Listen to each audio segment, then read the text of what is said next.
नमस्कार, मैं चेतन Goswami YouTube channel चौपाल वाणी में आप सभी का स्वागत करता हूं, अभिनंदन करता हूं। अक्सर हमने हमारे बड़े बुजुर्गों को मंदिर में या घर में घंटों बैठे माला का जप करते देखा है। आखिर माला का जप वह क्यों करते थे और इसका वैज्ञानिक व धार्मिक कारण क्या है? आज हम अपने इस कार्यक्रम में इसी बात पर आपसे चर्चा करेंगे, रूबरू होंगे कि आखिर 108 मनकों का यानी माला के 108 मनकों का आखिर धार्मिक और वैज्ञानिक कारण क्या है। दुनिया भर में तमाम धर्मों में ईश्वर की साधना व आराधना में माला जप का विशेष स्थान है। प्राचीन काल में ऋषि मुनि माला जप के माध्यम से तमाम तरह की सिद्धियां प्राप्त किया करते थे। हमारी सनातन परंपरा में 108 मनके की माला से जप का विधान है, यानी प्रत्येक देवता के लिए अलग अलग माला के जप का विधान है। वहीं ग्रहों और देवताओं के अनुसार अलग अलग मालाएं धारण करने का अपना महत्व है। अक्सर हमने अपने बुजुर्गों को मंदिर या घरों में प्रातः स्नान या शाम के वक्त या दिन में कभी भी माला का जप करते देखा है। माला जपने के पीछे ना सिर्फ धार्मिक बल्कि वैज्ञानिक कारण भी होता है। वैज्ञानिक दृष्टि से यह माना जाता है कि अंगूठे और उंगली पर माला का दबाव पड़ने से एक विद्युत तरंग उत्पन्न होती है। यह धमनी के रास्ते हमारे हृदय चक्र को प्रभावित करती है। इसके कारण मन एकाग्र और शुद्ध होता है।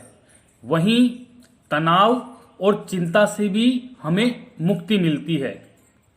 माना जाता है कि मध्यमा उंगली का हृदय से सीधा संबंध होता है।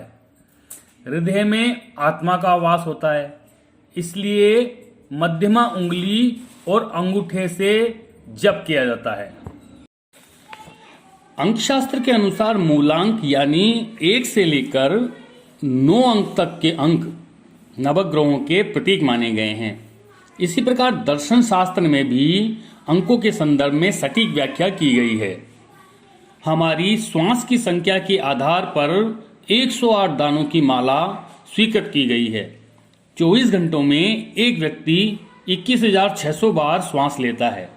यदि 12 घंटे दिनचर्या में निकल जाते हैं तो शेष 12 घंटे प्रभु आराधना या देव आराधना के लिए बचते हैं। यानी 10,800 सांसों का उपयोग अपने इष्ट देव के स्मरण के लिए प्रत्येक मनुष्य को करना चाहिए। लेकिन इतना समय देना आजकल हर किसी के लिए संभव नहीं होता।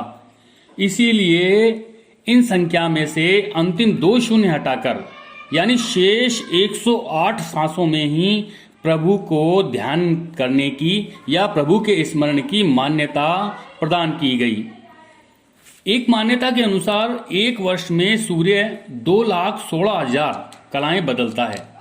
सूर्य हर 6 महीने में उत्तरायण और दक्षिणायन रहता है।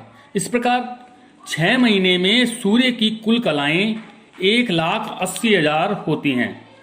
अंतिम 3 शून्य हटाने पर वही 108 संख्या हमें मिलती है। इसीलिए माला के जप में 108 दाने सूर्य की एक एक कलाओं के प्रतीक भी माने गए हैं। तीसरी मान्यता के अनुसार ज्योतिष शास्त्र में इन्हें 12 राशियों व 9 ग्रहों से जोड़ा गया है। 12 राशियों और 9 ग्रहों का गुणनफल 108 आता है, अर्थात 108 अंक संपूर्ण जगत की गति का प्रतिनिधित्व करता है। चौथी मान्यता भारतीय ऋषियों द्वारा 27 नक्षत्रों की खोज पर आधारित है। यानी प्रत्येक नक्षत्र के 4 चरण बताए गए हैं, अतः इनके गुणनफल की संख्या वही 108 है। जो परम पवित्र मानी जाती है। संतों, महान पुरुषों के नाम के पूर्व भी 108 अंक का प्रयोग इसी बात का संकेत देता है। तो ऐसी ही रोचक जानकारियों के लिए देखते रहिए हमारा YouTube चैनल चौपाल वाणी। और हाँ, हमारा कार्यक्रम आपको कैसा लगता है यह कमेंट बॉक्स में लिखकर हमें बताएं और कार्यक्रम को लाइक व सब्सक्राइब करना न भूलें।